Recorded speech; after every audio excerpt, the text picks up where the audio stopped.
tubuh, kalau kita lihat dengan persentasenya, dengan berat badan, tergantung umur dan jenis kelamin, ini mungkin jadi pertanyaan. Nanti apakah jumlah cairan diukur dari berat badan menurun dengan meningkatnya umur, dan persentase berat cairan pada pria lebih tinggi dari wanita. Ini biasanya saya tanyakan, tapi dijawab di sini aja. Ya. Ternyata cairan tubuh itu tinggi pada laki-laki, ya, dan dibandingkan wanita, karena ada otot pada laki-laki yang berisi air, berisi cairan, dibandingkan fat pada wanita yang relatif lebih banyak.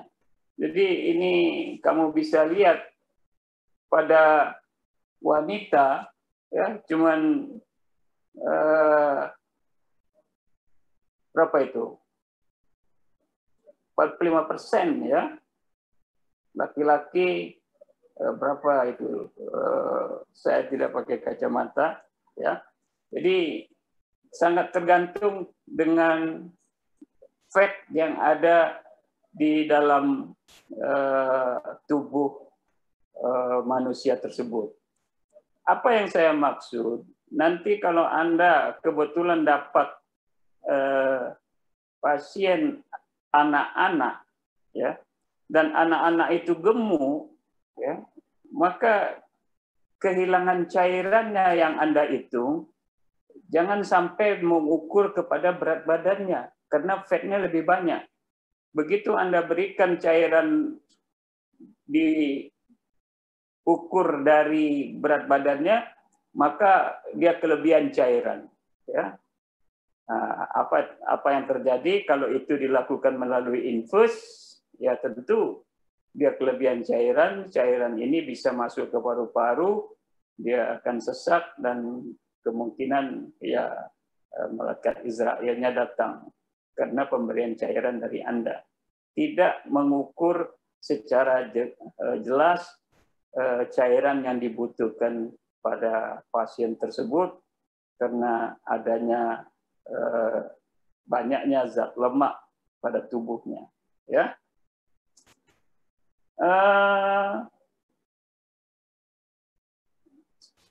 Anda tentu sudah belajar, ya, bahwa cairan itu dibagi di dalam sel ini, kemudian di luar sel, ya. Di luar sel tentu di antara sel-sel ini interstisial, ya, dan intravaskuler. Ya. Jadi saya tidak lakukan banyak pertanyaan di sini mengingat juga waktu. Apa itu darah? Ya, itu sering mendefinisikannya tidak terlalu fokus. Ya. Darah itu adalah cairan yang berada di dalam pembuluh darah dan jantung. Ya. Nah, kemarin ini ada kuliah juga mengenai jantung, pembuluh darah. Jadi darah adalah cairan yang berada di dalam pembuluh darah dan jantung, tentu saja terdiri dari sel darah dan plasma darah. Ya. Jadi jangan tidak tahu lagi definisi apa itu darah. Ya. Nah, molekul yang kecil bisa masuk melalui kapiler ini. Jadi dia ini cairan dengan molekul kecil akan bisa masuk, sedangkan molekul besar seperti bakteri dia akan keluar menjadi interstitial, ya, dan ini yang akan menjadi masuk ke saluran limfe dan tertahan di limfonodes, ya, tertahan di nodes dari kelenjar limfe, dan biasanya itu ada pada setiap regional. Kalau misalnya di kaki, tentu di lipat paha, ya.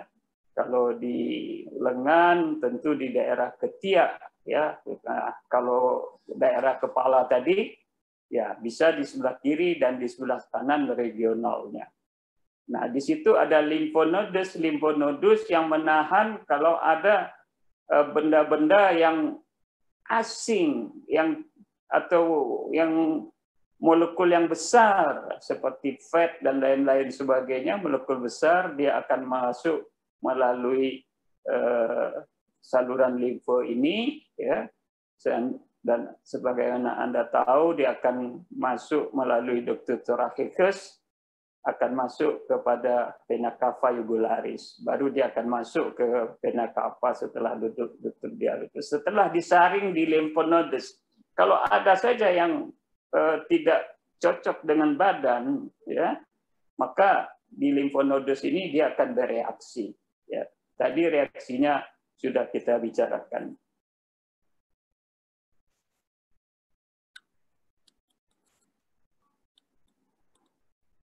Ya, mana nih? Salah pencet.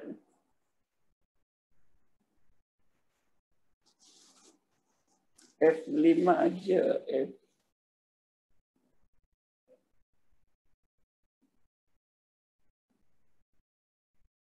Bukan. Oke.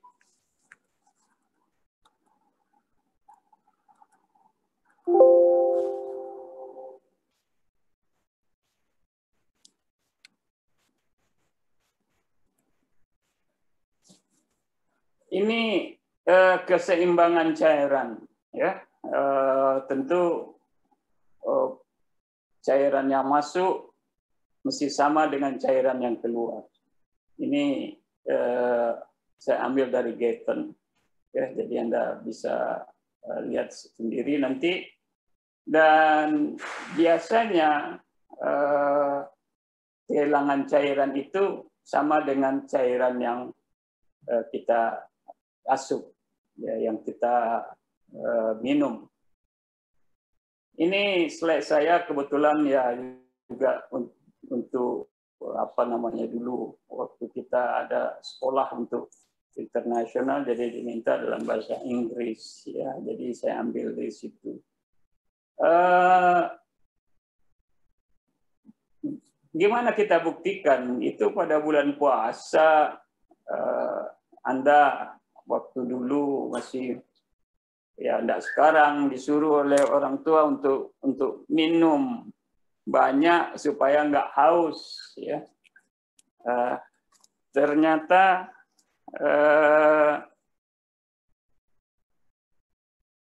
setelah mau subuh itu sering sekali buang air kecil ya, dikeluarkan lagi itu cairan ya melalui urin ya, melalui urin dikeluarkan cairan, karena paling banyak dikeluarkan cairan itu melalui urin ya.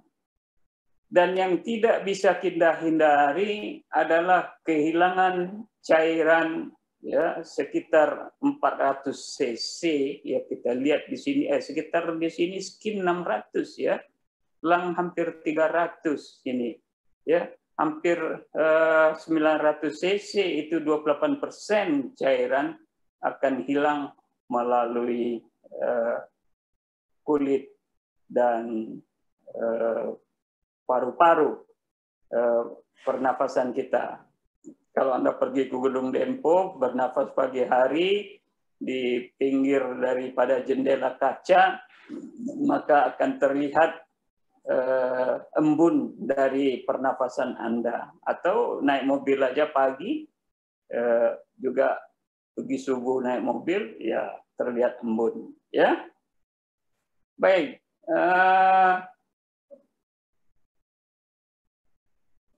Apa yang mengatur daripada air di dalam tubuh? Tentu diatur oleh pusat haus di hipotalamus. Ya. Bagaimana hipotalamus mengatur air? Ya. Begitu air di dalam pembuluh darah tadi airnya berkurang, ya, karena ya Anda belum minum berarti kan, itu menyebabkan plasma volume dari plasmanya menurun, ya, osmolarity dari plasma meningkat, jadi kekentalan dari plasma itu dari darah itu meningkat, sehingga osmoreseptor dari hipotalamus terangsang untuk mengeluarkan impuls di pusat haus, ya. Mulut terasa kering, faring terasa kering, ini pada waktu puasa itu bisa terlihat, salivanya juga berkurang, ya. Dan juga ada mekanisme yang Anda nanti perlu di klinik, setelah Anda masuk di klinik, adanya penurunan blood pressure. Jadi tekanan darah itu akan menurun. Kenapa tekanan darah menurun? Karena plasma volume yang menurun. Sehingga yang dipompakan itu tidak terlalu banyak, dia akan menurun, sehingga akan menyebabkan keluarnya angiotensin supaya meningkatkan tekanan darah. Ya. Renin angiotensin ini pernah Anda dengar, satu hormonal, ya, renin yang akan menyebabkan tekanan darah, sehingga ada obat-obat yang menghambat renin angiotensin ini sebagai obat-obat untuk mengatasi penyakit hipertensi darah tinggi, ya. Jadi ini akan menstimulasi Anda ingin minum, ya. Nah, yang sekali lagi yang mengatur dari cairan itu adalah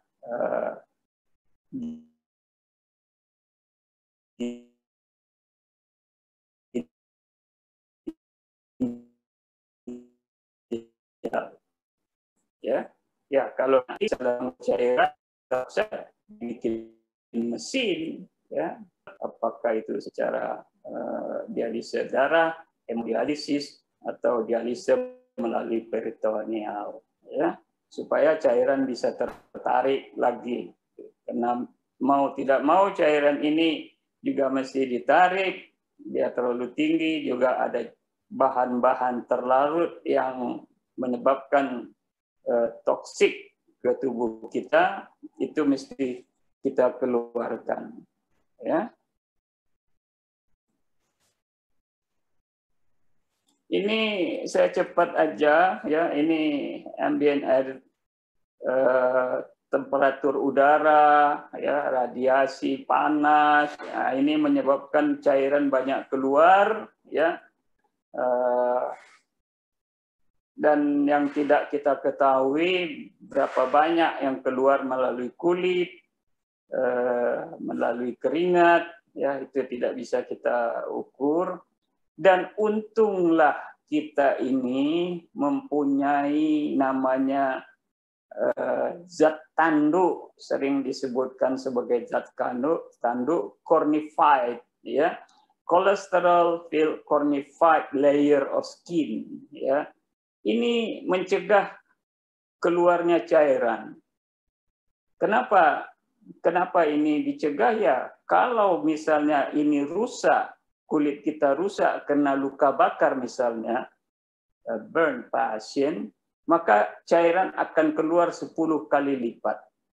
Anda bayangkan kalau persentase kulit yang melebihi berapa persen, ya, nanti akan Anda pelajari di selanjutnya, maka susah untuk menolongnya luka bakar yang berat, ya. Sering luka bakar ini berat, itu susah diatasi, sehingga karena adanya rusaknya dari zat tanduk yang berada di kulit, ya. Berkeringat, ya, tentu saja di poli pantai, di gurun, ya. Tapi kalau di pergunungan, di daerah ini tidak ada berkeringat, di daerah es, ya. Ini nanti bisa slide-nya ada bisa minta, ya. Jadi tidak perlu dicatat. Feses, ya. Biasanya sedikit keluar cairan. Tapi cairan akan banyak pada diare, itu keluar melalui feses. Ya. Nah, cairan yang keluar pada diare ini, Anda perhatikan juga di samping cairan yang keluar, tentu ada elektrolit yang dari pankreas yang keluar, sehingga kalau ada pasien dengan diare, Anda sudah tahu cairan apa yang akan kita berikan untuk pengobatannya. Ya. Jadi kalau ada orang diare-diare, berapa kali? Oh, banyak-banyak katanya, sudah hampir 10 kali. Nah, bisa dia mengalami dehidrasi, ya, kekurangan cairan di dalam tubuh. Ya. Ini ya, ini saya selalu tanyakan ini, kenapa dia angkat kakinya satu ini? Siapa yang mau jawab? Jawab aja langsung. Oke, talking. Kenapa kakinya diangkat langsung? Kenapa ini? Kok nggak ada yang jawab?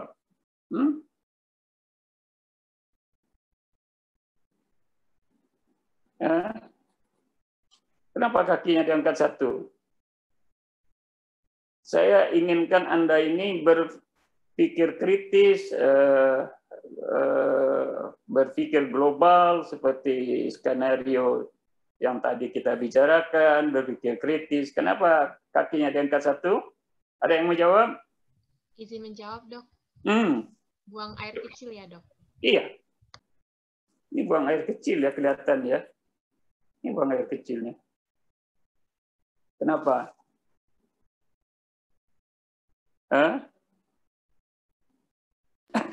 Izin menjawab. Silakan. Kalau kakinya diangkat semua, nanti dia malah nggak bisa berdiri, Dok. Nggak bisa kencing. Iya, kalau dua angkatnya jatuh. Kalau nggak diangkat satu, kena kencing dong kakinya. Iya, ya. Dok. Iya. Tapi kalau kamu biasanya kencing, saya lihat itu nggak diangkat kakinya, cuman kepalanya yang pantatnya yang ditonjolkan. Nah, kalau wanita gimana? Nggak tahu saya tidak pernah ngintip.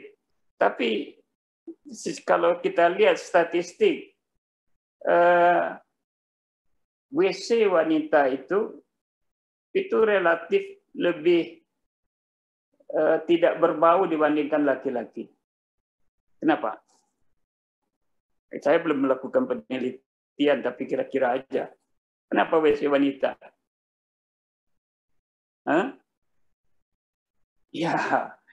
Ya, saya akan jawab sendiri. Terlalu lama nanti kalau nunggu. Ya, wanita biasanya dia tidak terlalu nyemprot kemana-mana, ya, kemudian disiram sehingga bagus. Sedangkan laki-laki biasanya nyemprot, sudah itu penyiramnya juga nggak bagus, amoniak baru keluar selepas dia keluar dari WC-nya, baru amoniaknya itu NH4Cl menjadi NH3, sehingga baunya berbeda itu. Tapi kalau kamu mau riset, silakan. Ya. Silakan kamu riset itu kenapa di dalam urin nanti NH dan NH4Cl, ya, untuk menggantikan acid base balance nanti di kuliah selanjutnya supaya amoniak keluar di situ. Jadi wanita tidak terlalu banyak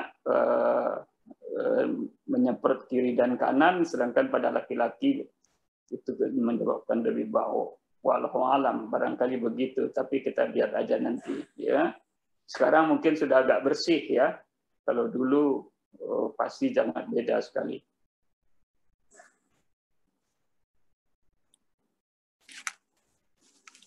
Next.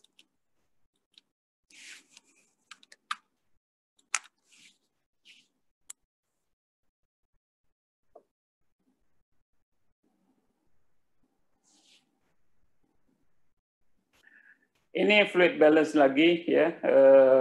Ini sama dengan yang tadi.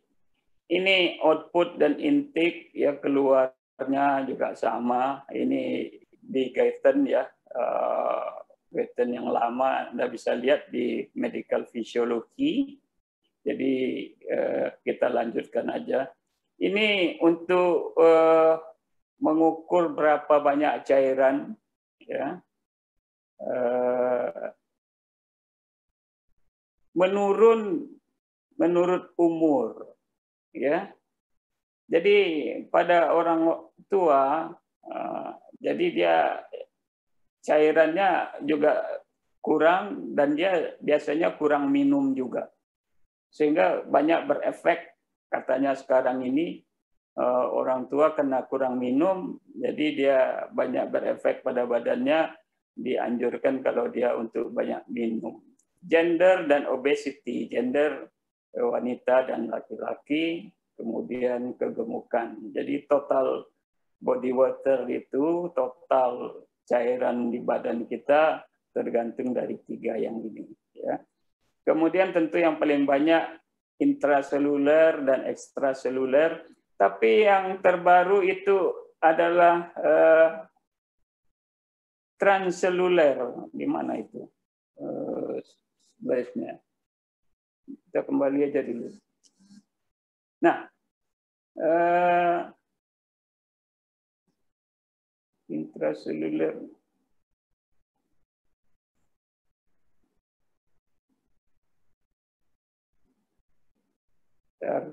Kebalik lagi, kita balik lagi ke atas ya.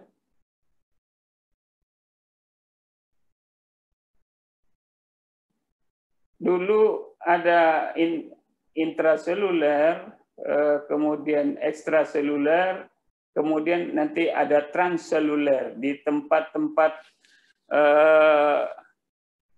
misalnya di rongga peritoneum ya, di paru-paru, di rongga pleura, di liquor cerebrospinal, ya itu ada cairan di bola mata, nah itu dianggap sebagai transseluler, ya. Tentu Anda sudah praktikum ini ya, plasma, ya. Bahwa tadi biasanya saya tanyakan darah itu apa? Darah itu adalah cairan yang ada di dalam pembuluh darah dan jantung, terdiri dari plasma darah dan sel-sel darah. Ya. Ini sudah praktikum belum ini? Sudah ada praktikumnya? Ya. Sudah ada belum? Mana? Belum ada praktikumnya? Iya, belum, Dok. Kapan rencananya? Sudah ada penuntunnya? Kalau belum, tidak apa-apa, lebih bagus. Jadi, darah yang kita beri antikoagulan, ya, maka darah itu tidak akan membeku. Apa yang kita dapatkan? Maka kita dapatkan plasma darah. Ya. Dan plasma ini akan membeku sangat mudah sekali. Ya. Ini karakteristiknya. Kenapa plasma ini mudah membeku? Karena ada clotting factor di dalam plasma. Plasma adalah serum yang ditambah dengan clotting factor. Jadi serum itu tidak ada lagi clotting factornya. Jadi jangan lagi tidak mengerti-ngerti, kamu tidak tahu mana itu serum, mana itu plasma. Kalau plasma dia ada clotting factor. Ya. Kalau dia membeku darah itu, ya, kemudian serumnya keluar, nah itu serum namanya, bukan plasma. Ya. Dan kita bisa memeriksa melalui serum ini, atau kita bisa melalui plasma. Tapi yang paling banyak kita melalui serum kalau kita mau memeriksa zat-zat yang ada di dalam darah. Tapi kalau kita mau memeriksa faktor pembekuan, maka kita periksa dari plasmanya. Ini dikasih antikoagulan, kemudian kita putar di centrifuge, maka akan terjadi sel-sel darah merah itu akan mengendap. Ya. Sel-sel darah merah akan mengendap. Ya. Sel-sel darah akan mengendap. Dan pengendapan sel darah merah itu kita sebut sebagai hematokrit. Ya. Fat cell volume. Fat cell volume. PCV. Ya. Itu disebut sebagai hematokrit.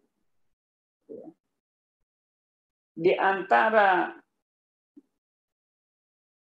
fat cell volume ini, ya, dengan plasma darah itu ada yang putih-putih di sini. Ini terdiri dari leukosit dan trombosit. Ya. Ini pada trombositosis, trombositnya banyak. Kita lihat di sini jaraknya jauh sekali. Ya.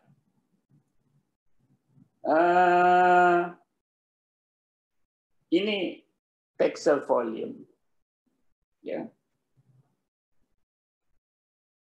Ini kalau secara kalau kita pakai tabung Winthrop, dan nanti ada tabung Winthrop, ini juga bisa untuk LED, ya, dia turun nanti di sini bisa dihitung LED-nya, kemudian langsung kita putar juga, langsung kita dapat PCV. Tapi kalau untuk LED kadang-kadang dipakai bukan tabung tapi pipette Westgren. Ya, nanti kamu akan ada praktikumnya. Ya, apa yang ada di dalam cairan tubuh itu, ya, maka yang terlarut adalah namanya elektrolit. Ya, apa itu elektrolit? Ya, saya sudah selalu katakan kepada grup ya yang saya bimbing, kamu kalau ada kata-kata jangan tidak tahu artinya. Elektro artinya listrik, jadi ada muatan listrik di situ. Ya. Nah, yang bermuatan listrik biasanya di dalam ekstraseluler itu adalah natrium. Muatannya di sini terlihat apa itu? Negatif apa positif? Ya, positif. Ya. Positif 1. Ini ada kalsium dengan positif 2. Klorida dengan anion dengan muatan negatif. Ya. Bikarbonat. Kemudian juga protein itu juga merupakan suatu elektrolit yang ada di dalam intraseluler. Protein, fosfat, dan kalium. Dan ini perlu kamu ingat-ingat, ya, bahwa ini ada kation, ada anion. Ya.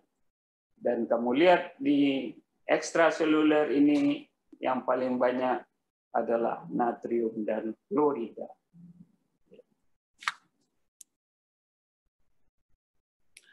Ini yang non-elektrolit, ya bisa glukose, bisa urea, bisa asam laktat, bisa uric acid, bisa kreatinin, bilirubin, dan lain-lain sebagainya yang bisa kita periksa di dalam serum ya, ataupun plasma. Non-elektrolit, ya. Ini ya, ini ingin saya sampaikan biasanya natrium itu sekitar 140 ya. Sementara klorida itu biasanya 100 ya.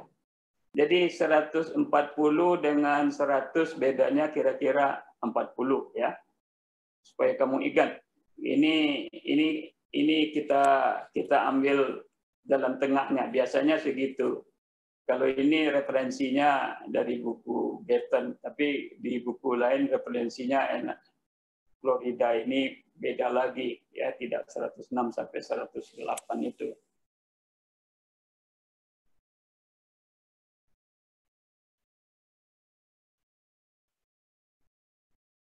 Ya ini untuk mengukur cairan, ya kita cuman bisa mengukur intra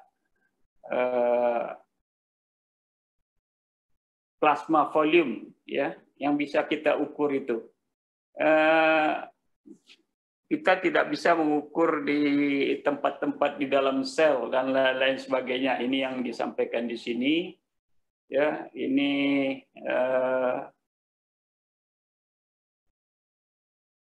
akan saya sampaikan antara hidrostatik dan koloid osmotik ya. Cairan itu akan bergerak dia ya dari tempat-tempat yang apa itu molekulnya bukan molekul air tapi molekul lainnya itu banyak, dia akan mengalir ke situ cairan. Net movement of water. Jadi air itu akan mengalir ke tempat yang tekanan koloid osmotiknya tinggi, ya. Dengan adanya solute molekul yang banyak, ya, bahan terlarut yang banyak, dia akan mengalir ke situ. Ya. Atau dilakukan penekanan di sini. Ya. Bentar ya. Apa?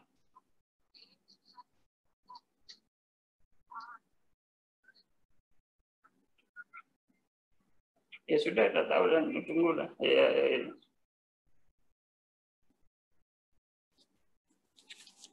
Oke, jadi cairan akan bergerak, ya, akan bergerak. Kenapa ini saya mau sampaikan, ya? Karena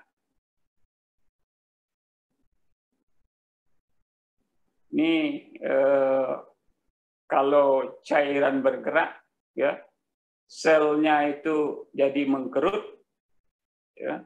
Kalau cairannya masuk, selnya jadi membengkak, ya. Jadi sel yang membengkak ini, ya, tentu tidak bagus untuk kita, ya. Kemudian molekul, ya, satu molekul itu sama osmotik efeknya itu, ya. Apakah itu albumin yang berat molekulnya 70.000 dengan glukosa yang berat molekul 180, ya. C6H12O6, ya, itu glukosa, ya. Saya tidak terlalu ingat, itu berat molekul sekitar 180. Itu sama osmotik efeknya, ya, supaya kamu ingat-ingat aja osmotik efek setiap molekul itu adalah sama. NaCl, ya, 0,9%, ya, itu sekitar osmotic pressure-nya itu sekitar 5944. Hampir sama dengan glukosa 0,5%, ya. 5366. Ya. Ini kali-kalinya seperti itu, tidak usah kamu terlalu ingat ini. Karena apa? Karena kalau larutan ini kita masukkan ke larutan yang hipotonik, maka selnya membengkak. Kalau dia hipertonik, selnya akan mengkerut.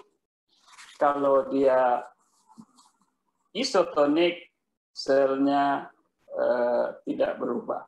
Sehingga selalu kita memberikan cairan itu, apakah kita mau berikan cairan yang isotonik, ataukah kita berikan cairan yang hipertonik.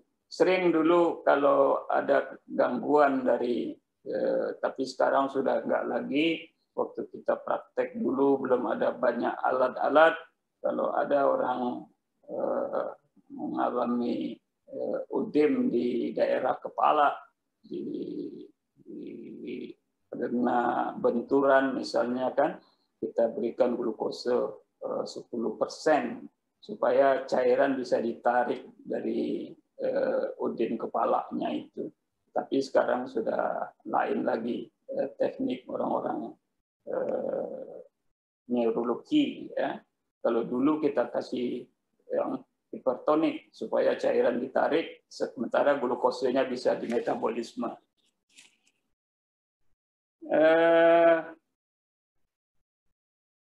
Ini osmolarity, ya.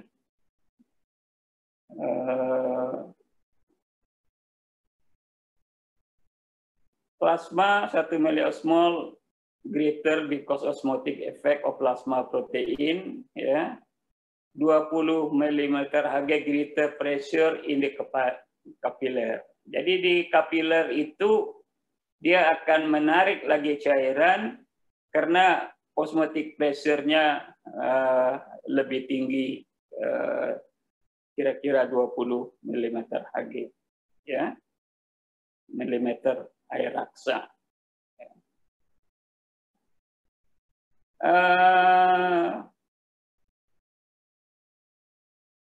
Apa yang mempengaruhi cairan? Tentu saja minum, dehidrasi, infus, ya, keluarnya cairan melalui saluran pencernaan, apakah itu muntah ataupun diare misalnya, ya, keluarnya cairan melalui keringat, ya, pada olahragawan, ya, dan keluarnya cairan melalui ginjal, ya. Ya, ini yang penting di dalam fluid terapi, ya, pengobatan cairan, ya. Anda harus tahu bahwa air itu cepat sekali bergerak melalui sel membran, ya. Dia cepat berubah melalui sel membran, ya. Dan sel membran ini hampir tidak permeabel terhadap beberapa barang yang terlarut, ya. Kecuali elektrolit, dia itu akan bisa keluar. Ini cairan yang ini tidak perlu, yang saya anukan tadi itu tidak perlu. Ini osmolarity, ya, baik itu hipertonik NaCl, jadi tidak perlu saya sampaikan. Yang penting saya sampaikan adanya terbentuknya ekses fluid di dalam cairan, di dalam bukan cairan, di dalam jaringan tubuh, ya. Jadi cairan itu bisa berlebihan di dalam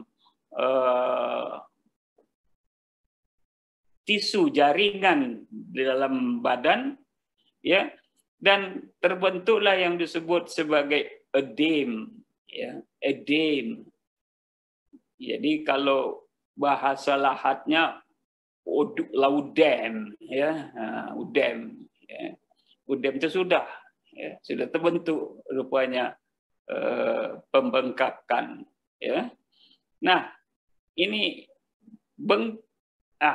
kalau bengkak nanti kita asosiasikan lagi pada kasus yang tadi, ya. Tapi ini odem. Odem ini misalnya odem pada kaki, ya, di mana disebabkan oleh di extracellular fluid compartment, ya, juga di intraselulernya. Jadi cairan itu menumpuk di sana. Kenapa terjadi extracellular edem ini? Ada odem, pitting odem, dan non pitting odem, nanti Anda cari sendiri. Ya, menurunnya pengeluaran garam dan air, ya. Misalnya juga pada kasus glomerulonefritis GNA, maka terjadi odem. Ya. Jadi orang-orang, atau biasanya terjadi pada anak-anak dengan akut glomerulonefritis, ya, di mana terjadi kegagalan pengeluaran cairan melalui ginjal, ya, dan juga garam terjadi gangguan, maka terjadi odem, ya. Atau terjadi odem, ya, karena menurunnya plasma protein, ya, protein di dalam plasma menurun. Akibatnya tentu osmotik di luar lebih tinggi, cairan akan masuk ke dalam jaringan, ya, karena di plasma kurang protein. Kenapa di dalam plasma bisa terjadi kekurangan protein? Ya, tentu saja karena produksinya yang terganggu, ya.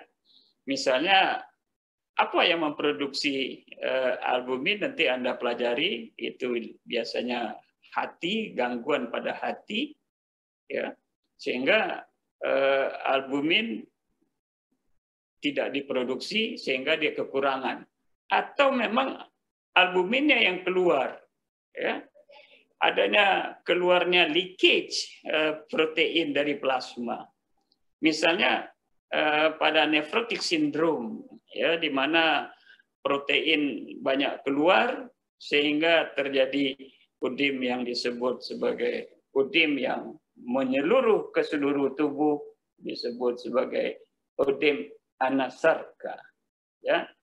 Ini menurunnya protein pada nephrotic syndrome, di mana terjadi kerusakan dari membran renal glomerulus sehingga protein keluar menjadi protein uri, ya. Mungkin Anda akan praktikum mengenai adanya protein di dalam urin, ya, itu bisa kita lihat melalui deep test, ya, ada tarik celup, bisa dilihat. Pada cirrhosis hepatis, nah, terjadi hepatic tissue fibrosis sehingga sintesa protein menurun, menurunnya colloid expression, ya.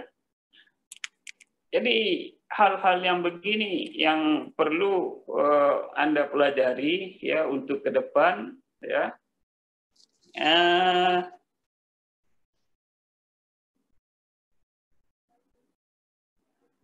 Sekarang kita masuk kepada elektrolit, ya, bahasa Indonesianya. Ini sudah dalam bahasa Indonesia sekarang, tadi masih memakai bahasa Inggris, karena ini tambahan ini di sini, dan nggak tahu saya ini masih bisa dibuka nggak ini untuk steward, ya, asam basa yang baru, tapi barangkali di sini juga ada elektrolit di dalam badan kita, kation namanya dan anion, ya. Kation biasanya natrium dan kalium. Kalium di dalam sel, tadi kita sudah tahu, natrium di ekstraseluler dan intravaskuler. Kenapa ini penting kita pelajari, ya? Karena ini pada perawatan penyakit, ya. Baik itu penyakit yang akut, misalnya orang-orang diare, muntah-muntah, ya. itu akut ataupun penyakit-penyakit lain yang memerlukan perawatan yang penting, misalnya di ICU misalnya ya. Tujuannya tentu untuk diagnosa dan terapi gangguan elektrolit ya, kemudian tentu kita mau monitor hasil terapi dan mencegah komplikasi. Saya tidak akan berikan itu cara memeriksa elektrolit ini karena Anda cukup kasihkan tulis orangnya, nanti akan diperiksa oleh laboratorium ya. Laboratorium akan memeriksanya sendiri. Yang ingin saya sampaikan itu fungsi daripada kation ya. Ada kation sudah tahu natrium. Natrium itu untuk tekanan osmotik cairan ekstraseluler, baik itu interstisial ataupun intravaskuler. Aktivitas neuromuskuler. Ya. Jadi mempengaruhi asam basa. Ya. Dan membantu pengeluaran air di ginjal nanti. Nanti bagaimana kerjanya tubulus nanti Anda pelajari sendiri, bagaimana dia mengeluarkan kalium atau natrium ya, atau mengeluarkan klorida ya. Nanti akan Anda pelajari sendiri. Aktivitas neuromuskuler ya sering tentu sudah Anda pelajari apabila natrium masuk ya, maka kalium akan keluar. Tapi molekul yang masuk dengan keluar itu berbeda, ya. Sudah pernah dipelajari itu potential membran? Belum, sudah. Membran potential. Sudah pernah? Sudah dong. Ya, diulang-ulang lagi, ya. Jadi pelajaran yang lalu itu bukan untuk selesai Anda pelajari, enggak. Ya. Ini kita badan seutuhnya. Apa yang disampaikan di tutorial tadi itu akan berlanjut sampai ke atas itu, dipelajari betul itu. Ya. Begitu juga dengan teori membran potensial pada nervous, ya, pada saraf-saraf itu. Ya. Itu akan terlihat di sini, itu untuk aktivitas neuromuskuler. Ya. Begitu juga dengan kalium, ya, mempengaruhi asam basa dan mempengaruhi tekanan osmotik cairan intraseluler.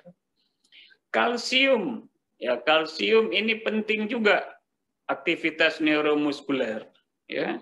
Nanti pada penyakit-penyakit jantung atau apa nanti akan bertemu dengan kalsium dengan potasium, ya.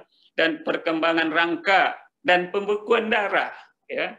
Nanti ada beberapa zat antikoagulan itu untuk mengikat kalsium sehingga darah tidak membeku, ya. Atau orang diberikan transfusi, diberikan kalsium supaya darahnya bisa membeku kembali, karena di dalam transfusi darah diberikan juga zat-zat untuk darah tidak bisa membeku, antikoagulan. Magnesium, ya, ini untuk mempengaruhi aktivitas intraseluler, mengeluarkan natrium, kalium, dan fosfor, dan tentu secara enzimatik nanti akan Anda bisa pelajari apa guna-guna trace elemen ini, ya, seperti magnesium, apalagi zinc misalnya, ya, mikronutrisi. Jadi bisa Anda pelajari sendiri nanti. Klorida, ya, mempengaruhi asam basa, menjaga tekanan osmotik darah. Dan bikarbonat ini sistem yang mengatur katanya pH, ya. Itu teori yang dulu. Bikarbonat mungkin saya tidak bisa menyampaikan satu slide lagi, satu paparan lagi, barangkali karena tidak bisa di-copy di sini. Bikarbonat ini dulu secara, nanti Anda pelajari Henderson-Hasselbalch equation, ya, keseimbangan Henderson-Hasselbalch, HH. Kalau 3H itu Hasrulhan, H-nya tambah 3H inisialnya. Tapi HH ini Henderson-Hasselbalch, bikarbonat dengan CO2. Jadi ini yang mengatur.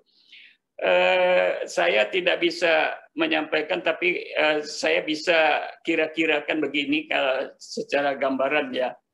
Saya bisa dilihat di monitor, ya. Wajah saya bisa lihat di monitor, kan. Jadi misalnya ada H2CO3 itu menjadi H+ dan CO3-, ya. Nah, ini kan elektrolit ini menjadi H2 dan CO2, ya. H2O dan CO2, ya. Nah, ini CO2 dikeluarkan melalui pernapasan, H2O juga dikeluarkan melalui pernapasan, sehingga reaksi dari H+ CO3- akan bergerak menjadi H2CO3, kemudian asam H+ ini akan tertarik. Jadi kalau orang dengan kadar asam yang tinggi, ya, misalnya pada komplikasi diabetik, ya, orang diabetes biasanya ada komplikasi dia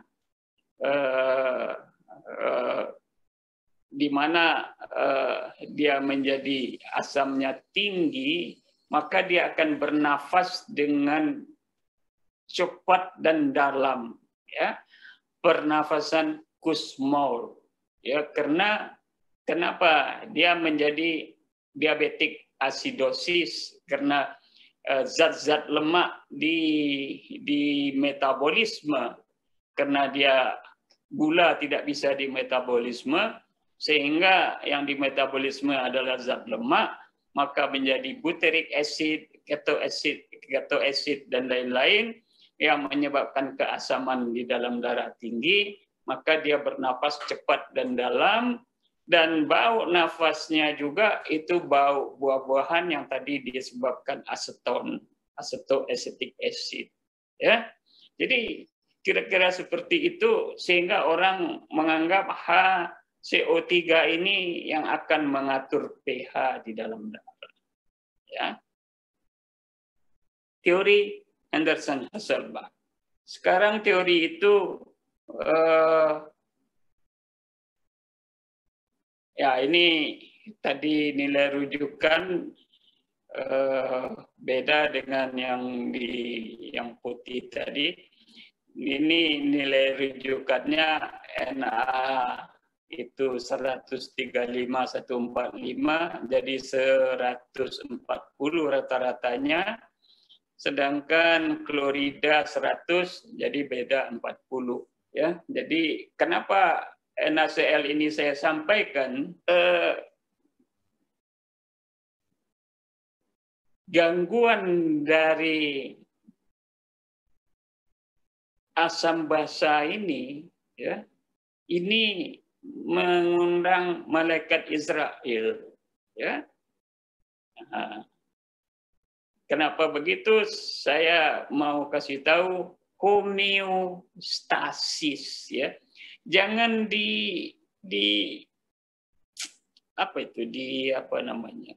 jangan dikacaukan dengan hemostasis, ya. Hemostasis lain, hemostasis, hemo itu darah, stasis itu berhenti, jadi berhentinya perdarahan, hemostasis. Ya. Kalau homeostasis, itu lain. Itu adanya keseimbangan, tubuh selalu mempertahankan pH darah itu 7,4, ya, selalu dipertahankan oleh tubuh. Gangguan asam basa ini ditoleransi oleh tubuh. Apabila pH kurang dari 7, jadi cuma 0,4 itu gangguannya, atau pH-nya lebih dari 7,7, cuman 0,3, ya 0,3 enggak sampai 1, ya, dan berlangsung cepat, akibatnya fatal. Ya, tahu arti fatal? Ini kita pelajari, ya.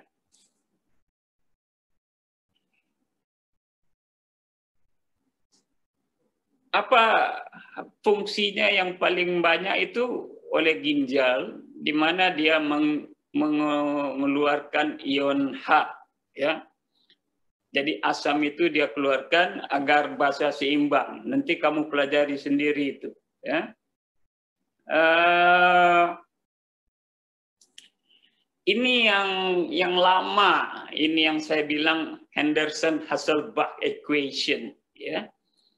Itu tentu, ya, kalau kamu memeriksa darah seseorang, ya, maka bisa kamu periksa melalui darah perifer, darah tepi, melalui ujung jari ditusuk, maka darahnya keluar, atau melalui vena. Melalui vena biasanya pada praktikum melalui vena mediana cubiti, ya. Vena yang ada di lipat siku itu, karena fiksasi venanya bagus, kita tusuk dia tidak bergoyang, ya, sehingga kita dapat mendapatkan darah dari vena itu lebih gampang. Tapi kalau untuk memeriksa gas di dalam darah, ya, apalagi untuk melakukan perubahan asam basa, maka yang diperiksa adalah darah arteri, ya. Jadi yang diperiksa adalah darah arteri, baik itu arteri radialis, brachialis, atau femoralis. Ini sering saya tanyakan kenapa darah arteri, kenapa kita periksa darah vena, tapi sekarang ini terpaksa tidak bisa dilakukan karena saya tidak bisa melihat kamu, tidak bisa menunjuk siapa yang mesti menjawabnya. Karena tidak dari semua kamu, dari sekian ratus ini yang konsentrasi mendengarkan kuliah, biasanya begitu. Jadi kenapa kita ambil darah arteri? Karena kita mau memeriksa tekanan O2, ya. Kita mau memeriksa tekanan O2, kalau kita ambil itu dari darah vena ataupun darah perifer, itu tekanan O2-nya sudah hilang, sudah diberikan ke jaringan. Ya. Yang ada adalah tekanan CO2. Kalau itu kita periksa di vena, maka kita periksa di darah arteri. Kenapa kita ambil darah vena? Karena kita butuh darahnya banyak. Kalau kita butuh darahnya sedikit, setetes saja, ngapain mau mengambil darah vena? Ya, kita ambil saja darah arteri. Ya, rapid test misalnya untuk COVID itu pakai darah perifer aja, dari ujung jari aja, ya cukup. Karena perlu setetes saja, ya. Tapi kalau kita butuhkan darah yang banyak untuk pemeriksaan, maka kita ambil darah vena. Karena lebih gampang ngambilnya. Sedangkan untuk darah arteri ini lebih susah mengambilnya. Ya, tidak semua orang bisa melakukan untuk tes Allen ini. Ya, jadi ini untuk periksa dengan blood gas analyzer. Sekarang pun sudah tidak banyak dilakukan karena orang sudah berubah untuk ini mengenai asidosis ya. Misalnya pengetahuan neoklorida bermuatan negatif akan menyebabkan peningkatan H+, untuk mempertahankan energi peningkatan H+ ini disebut asidosis. Ya, ini menyebabkan atau di samping H+ kita bisa pakai OH-. Ya. Nah, yang terbaru adalah strong iron difference. Ya, saya tidak bisa keluarkan slide-nya sekarang di sini karena tidak bisa masuk di dalam alat ini. Itu mungkin ada tidak ada di sini. Saya akan bicarakan aja karena tidak mungkin kita buka ini ya. Bisa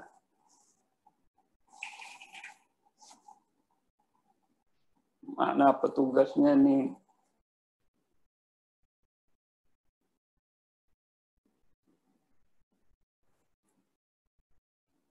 Baik, kita masih ada waktu sampai 15 menit lagi sebenarnya ini. Ini sudah 11.30 kita selesai.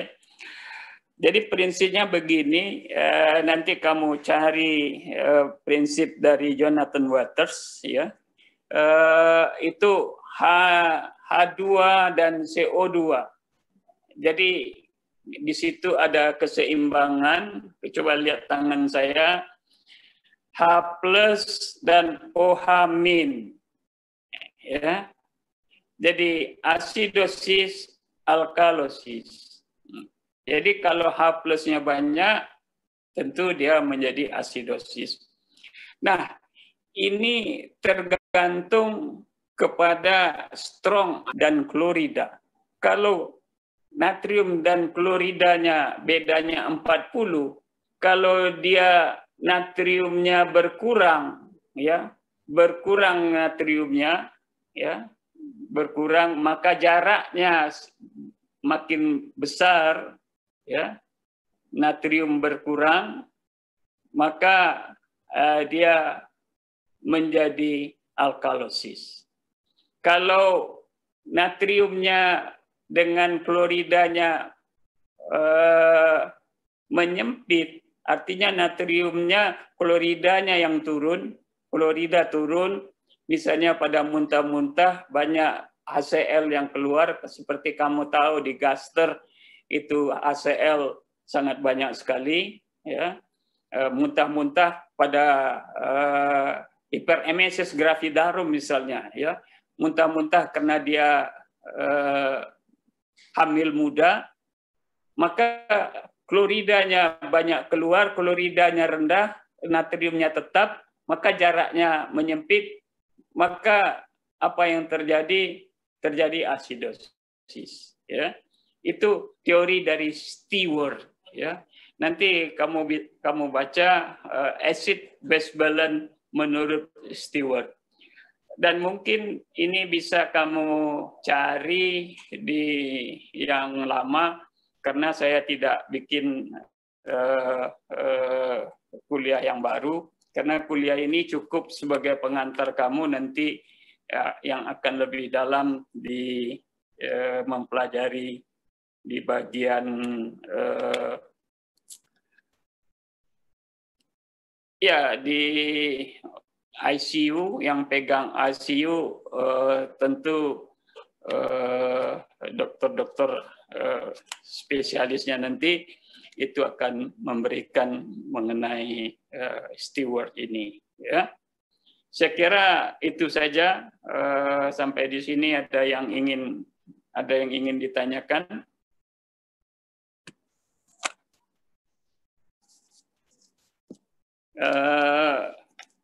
Ya, saya tidak bisa sampaikan yang satunya karena tidak bisa dimasukkan ke dalam komputer di sini. Ya.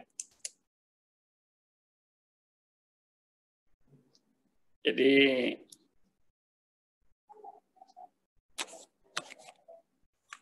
ada yang ingin disampaikan?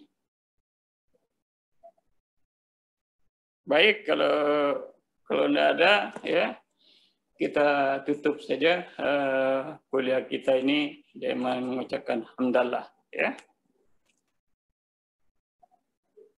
Ini kamu dari berbagai di Indonesia, ya. Tentu Indonesia bagian timur ini sudah mau Jumatan ini, ya. Bagian barat tentu belum, ya.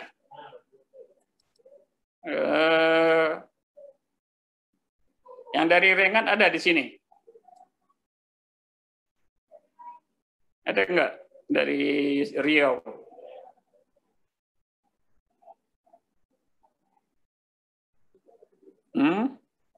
Enggak ada. Ada, dokter. Siapa nama kamu? Berlian, dokter, tapi dari Pekanbaru. Pekanbaru. Dari Rengat enggak ada?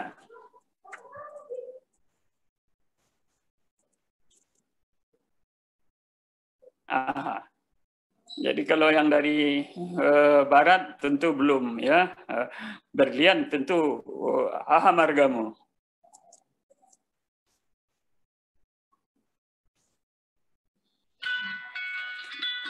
Oke, saya tutup ya dengan ucapan alhamdulillah. Ini telepon lagi, halo.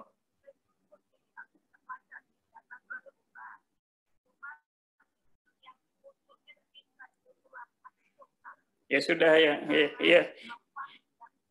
Ya sudah, jemput dulu nih nak Jumatan.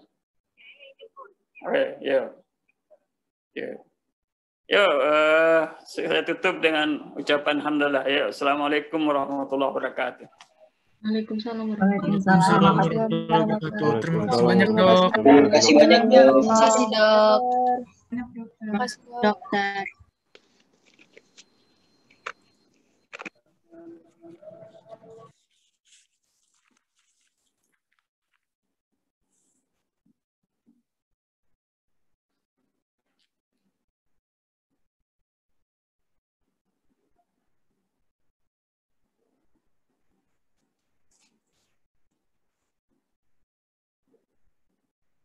Yuk.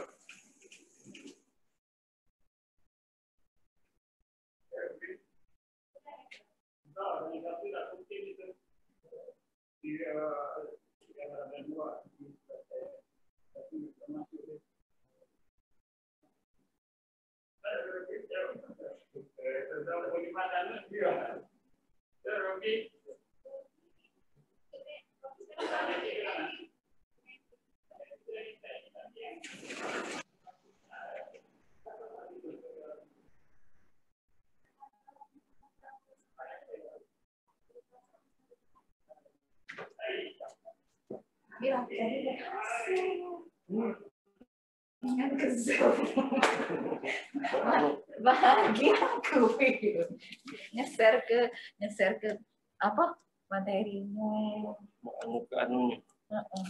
anu ke anunya.